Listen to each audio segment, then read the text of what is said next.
All right, welcome to tip number 18, because we have to do some preliminary work.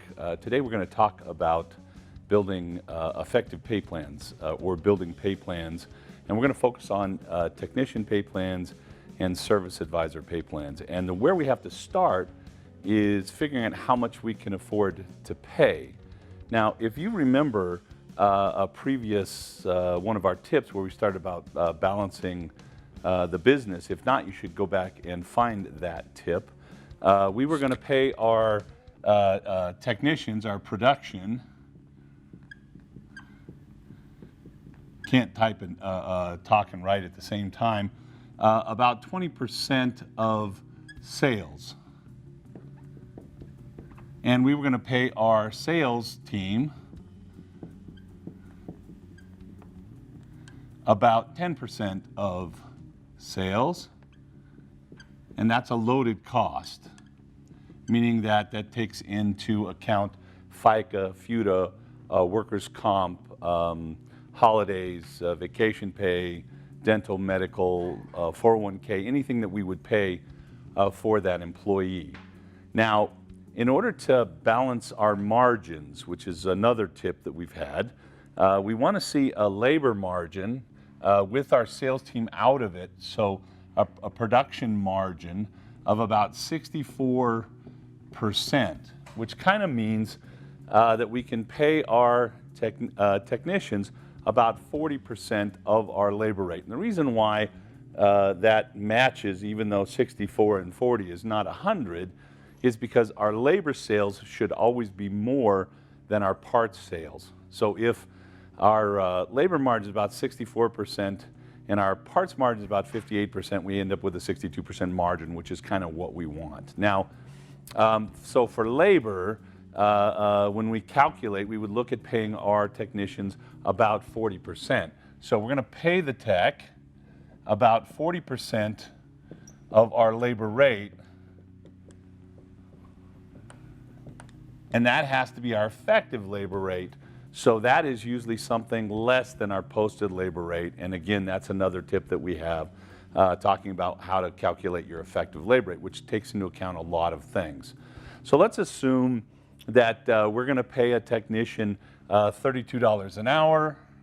Then we have a load on top of that technician, the FICA, the FUTA, the workers' comp, the holidays, everything, of about 30%. We're going to take 32, we're going to multiply it times 1.3, and that's going to give us 104, come on, Cecil, 104.60, I think,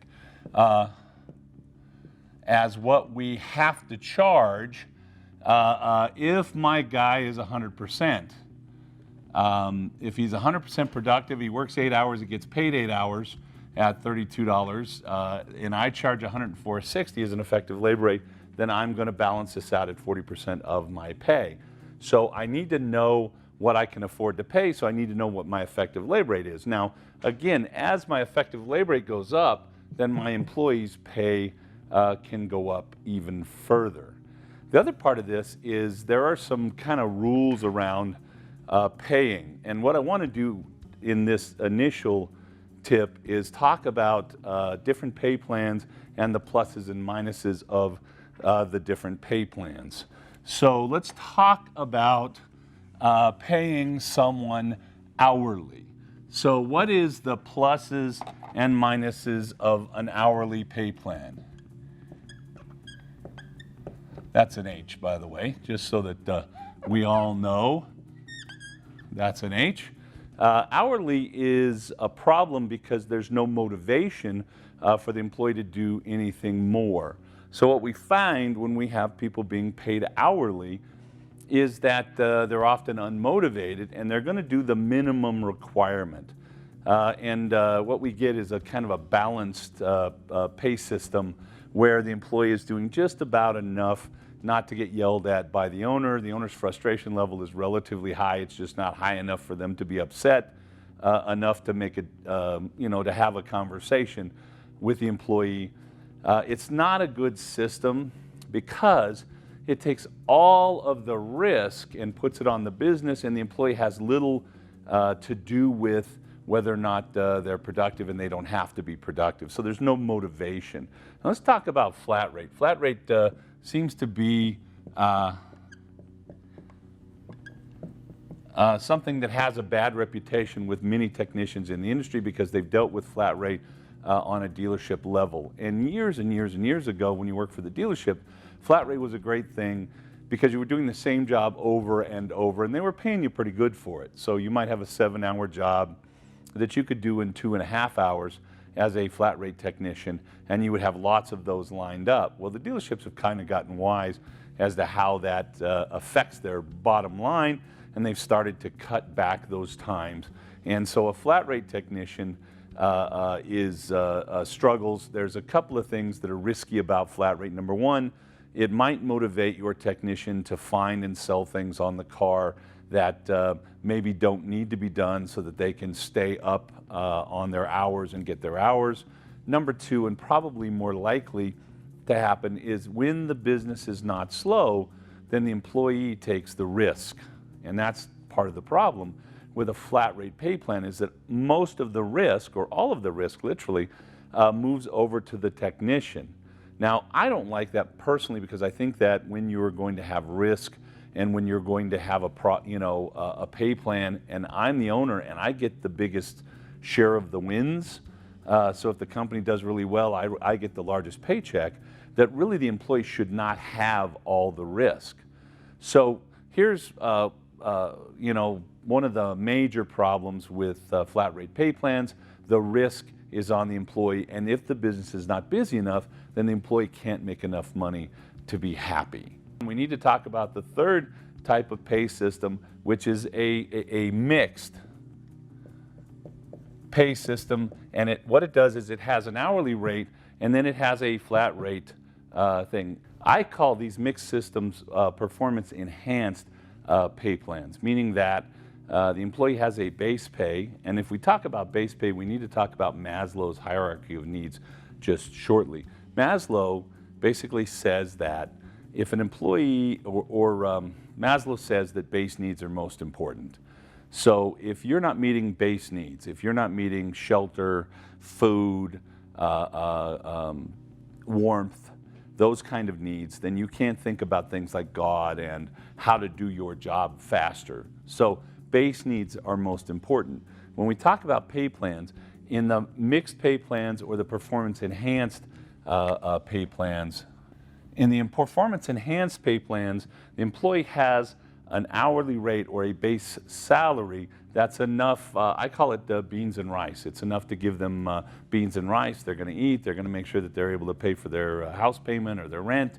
Their base needs are going to be met. And the reason that we want to meet their base needs is because now the employee can put their attention on how do I increase my performance and do my job better and increase my productivity. So in the performance enhanced pay plans, they are a mix of hourly and a flat rate, kind of.